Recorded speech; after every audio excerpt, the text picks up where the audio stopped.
ഒരു ബഹുഭുജത്തിലെ വശങ്ങളുടെ എണ്ണം മാറുമ്പോൾ അതിലെ അകക്കോണുകളുടെ തുക മാറുന്നത് ആനുപാതികമായാണോ? ത്രികോണത്തിലെ അകക്കോണുകളുടെ തുക 180 ഡിഗ്രിയാണ്. ഷഡ്ഭുജത്തിലെ അകക്കോണുകളുടെ തുക 720 ഡിഗ്രിയും. വശങ്ങളുടെ എണ്ണം 2 മടങ്ങായപ്പോൾ കോണുകളുടെ തുക 2 മടങ്ങിനേക്കാൾ കൂടുതലായി. അപ്പോൾ ഈ ബന്ധം ആനുപാതികമല്ല. വശങ്ങളുടെ എണ്ണത്തിൽ നിന്ന് 2 കുറച്ച സംഖ്യ കൊണ്ട് 180നെ ഗുണിച്ചതാണ് അകക്കോണുകളുടെ തുകയെന്ന് നാം പഠിച്ചിട്ടുണ്ടല്ലോ. അതായത് വശങ്ങളുടെ എണ്ണം n എന്നും കോണുകളുടെ തുക s എന്നും എടുത്താൽ s സമം n-2 ഗുണിക്കണം 180 ഡിഗ്രിയാണ്. ഇതിൽ n-2 എന്ന സംഖ്യയെ m എന്നെഴുതിയാലോ സമവാക്യം s സമം m ഗുണിക്കണം 180 എന്നാകും. ഇപ്പോൾ s എന്ന അളവ് m എന്ന അളവിന് ആനുപാതികമാണ്. മറ്റൊരു തരത്തിൽ പറഞ്ഞാൽ ബഹുഭുജങ്ങളിലെല്ലാം അകക്കോണുകളുടെ തുക വശങ്ങളുടെ എണ്ണത്തിൽ നിന്ന് 2 കുറച്ചതിന് ആനുപാതികമാണ്. ഇങ്ങനെ ഒരളവ് മറ്റൊരളവിനോട് ആനുപാതികമല്ലെങ്കിലും ഏതെങ്കിലും ഒരളവ് അല്പമൊന്ന് മാറ്റിയാൽ ആനുപാതികമാകുന്ന പല സന്ദർഭങ്ങളുണ്ട്. ഉദാഹരണമായി ആരം r ആയാൽ വൃത്തത്തിന്റെ പരപ്പളവ് πr² ആണ്. അതിനാൽ വൃത്തത്തിന്റെ പരപ്പളവ് ആരത്തിന്റെ വർഗത്തിന് ആനുപാതികമാണ്, പക്ഷേ ആരത്തിന് ആനുപാതികമല്ല.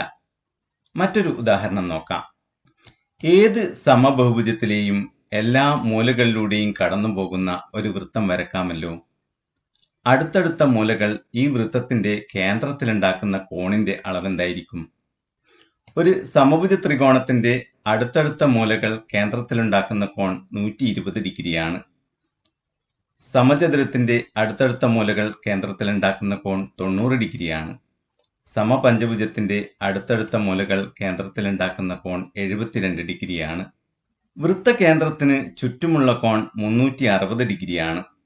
അടുത്തടുത്ത മൂലകൾ കേന്ദ്രത്തിലുണ്ടാക്കുന്ന കോണിന്റെ എണ്ണം വശങ്ങളുടെ എണ്ണത്തിന് തുല്യമാണ്. അതിനാൽ ഒരു കോണിന്റെ അളവ് 360 ഡിഗ്രി ഹരിക്കണം വശങ്ങളുടെ എണ്ണമായിരിക്കും.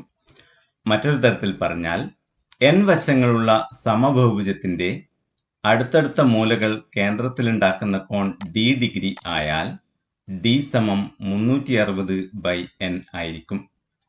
അതായത് ഇവിടെ d മാറുന്നത് n-ന്റെ വ്യുൽക്രമത്തിന് ആനുപാതികമായാണ്. ഇത്തരം മാറ്റങ്ങളുടെ പൊതുവായ പേരാണ് വിപരീത അനുപാതം. പരസ്പരം ബന്ധപ്പെട്ട 2 അളവുകൾ മാറുമ്പോൾ എപ്പോഴും ഒരളവിനെ സൂചിപ്പിക്കുന്ന സംഖ്യയുടെ വ്യുൽക്രമത്തിന്റെ നിശ്ചിത മടങ്ങോ ഭാഗമോ ആണ് രണ്ടാമത്തെ അളവിനെ സൂചിപ്പിക്കുന്ന സംഖ്യയെങ്കിൽ ഈ മാറ്റം വിപരീത അനുപാതത്തിലാണ് എന്ന് പറയുന്നു. ഇത് ബീജഗണിതം ഉപയോഗിച്ച് പറഞ്ഞു നോക്കാം. x, y എന്നീ സംഖ്യകൾ കൊണ്ട് സൂചിപ്പിക്കുന്ന 2 അളവുകൾ തമ്മിലുള്ള ബന്ധം y സമം k/x, k ഒരു നിശ്ചിത സംഖ്യ എന്ന രൂപത്തിലാണെങ്കിൽ ഈ അളവുകളുടെ മാറ്റം വിപരീത അനുപാതത്തിലാണ്. ആനുപാതിക സ്ഥിരം k ആണ്. ഇത്തരം മാറ്റവുമായി വേർതിരിച്ച് പറയുന്നതിനുള്ള സൗകര്യത്തിനായി y സമം kx എന്ന രൂപത്തിലുള്ള മാറ്റത്തെ നേരനുപാതം എന്നും പറയാറുണ്ട്.